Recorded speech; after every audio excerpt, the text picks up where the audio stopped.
Cancelled. Schweezy. Another thing I've been watching, I haven't finished it yet, but I have been watching it over on, it's on A&E. It's not on Discovery Plus yet, unfortunately.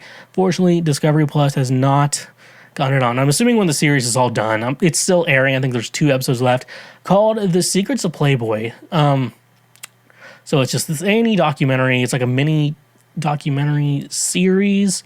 I'm like totally trying to change tone to something that's like really inspiring to men being creepy to women. Like I was trying to switch that in my mind. And so it's, it's about the Secrets of Playboy, obviously about Playboy Mansion, Hugh Hefner. And going into this documentary, you have to think to yourself, you're supposed to be surprised. Some people are like, I can't believe all of this sexual misconduct and harassment and rape and stuff like that has been going on. And then, just going in, in my mind going into this is like, you told me it's like, oh, a woman got raped at the Playboy Mansion. Like, I'm not surprised. Most of the stuff they talk about in this entire documentary series, you just go into it watching and like nothing surprises you on what's going on. Nothing here is a surprise to anyone on anything they're talking about. Oh, these celebrities were sexually harassing these women. Like, no shit. Like, we know this. Like, it's nothing surprised me. I'm not really saying I'm agreeing with anything that's going on in this mini documentary series, but at the same time, I'm not surprised any of this happens. Let's just be honest. Nothing in this documentary surprised me at all. But I'm also very interested in the tea that's going on there. Because I think I don't know if I've ever mentioned, but, nowadays, even like when around Hugh Hefner's death, it was like, really, you just think about Playboy and you're like, oh, the fucking nude magazines? Like, come on, Grandpa. We could have to watch any porn right now in the palm of our hands on our phones.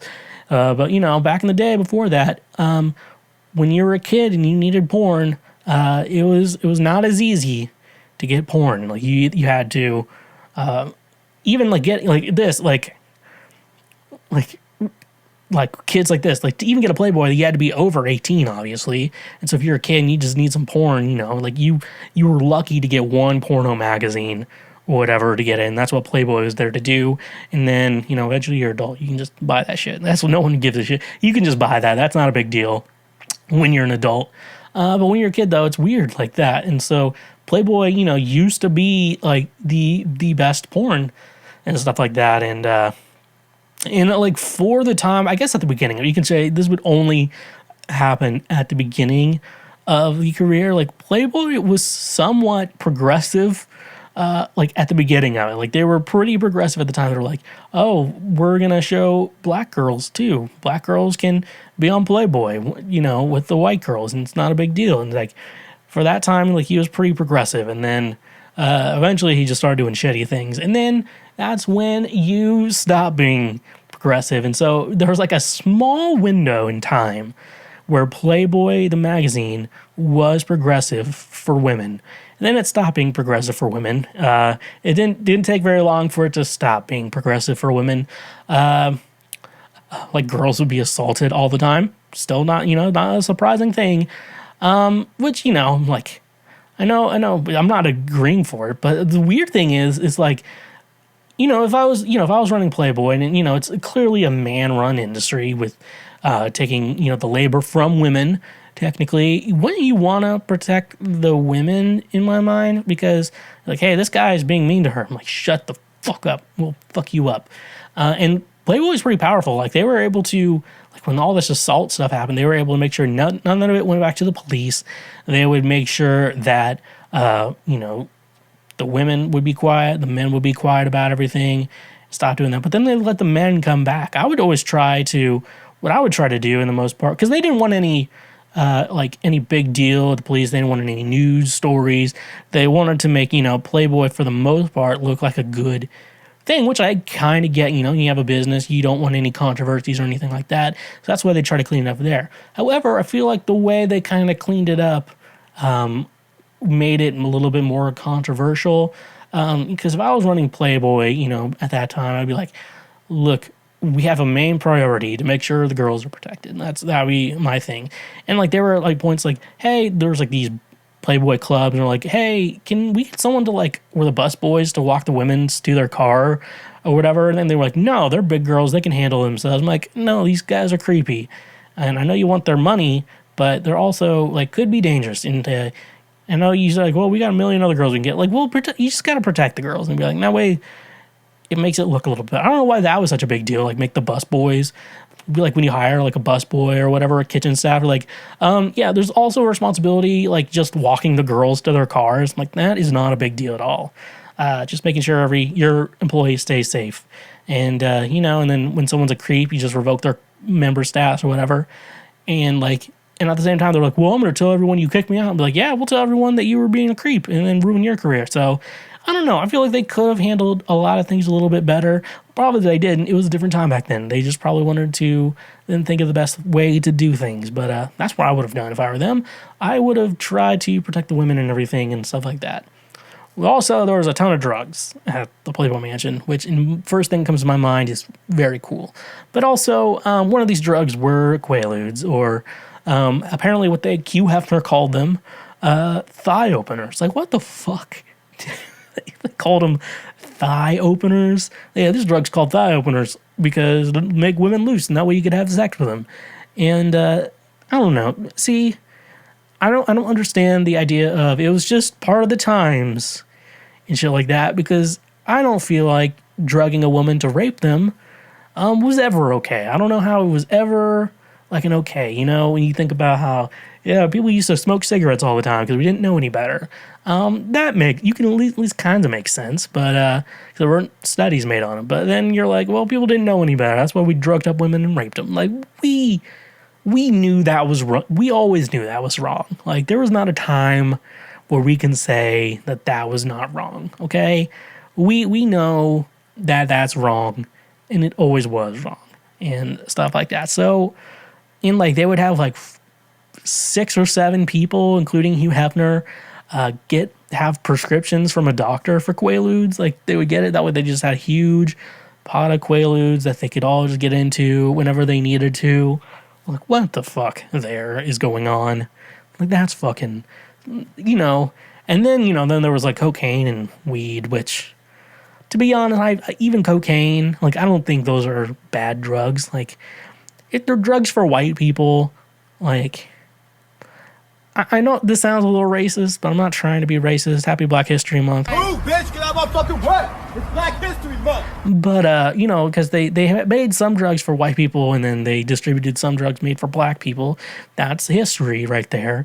And, weed and, I don't know, weed and cocaine just don't seem that bad to me. Even if a black person was doing it, it's like, whatever. It's just weed. It's just cocaine. Chill the fuck out. But the police were up their ass about everything. And so they got this one chick, Bobby Arnstein, who was about to get in real big trouble for it, had to, the only way she could get out was unaliving herself, as the YouTube mods would like me to say, unalived herself because of her involvement with trafficking drugs or getting drugs to the Playboy Mansion. That's all it was. But minus the Quaaludes, though, weed and cocaine, seriously, those are the drugs you're worried about. And I know it was back in the 70s, 80s, and Richard Nixon's stupid fucking war on drugs that didn't work. Drugs won. You made a war on drugs and drugs won. They're still winning. And, and now in Chicago and California, where the Playboy Mansion is, but probably, I don't think they're really around anymore. I'm waiting for the end of the documentary. The documentary series has not ended yet. But weed is legal in those 2 states. And why is it not legal federally? Because they want black people to go to jail. That is why.